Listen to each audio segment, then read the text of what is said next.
Milers de portes obertes ens mostren l'educació. El passat 10 de febrer, alumnes representants d'escoles FEDAC van participar en una jornada inspiradora. Allà van rebre un repte, fer un projecte de transformació social al seu topos.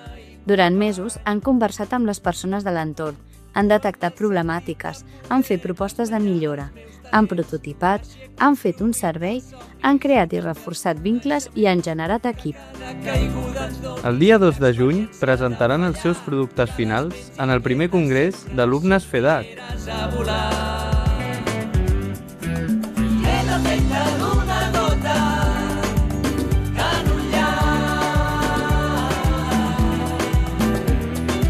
Un projecte que apassiona la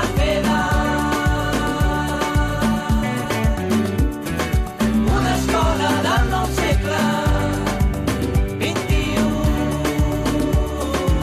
T'esperem!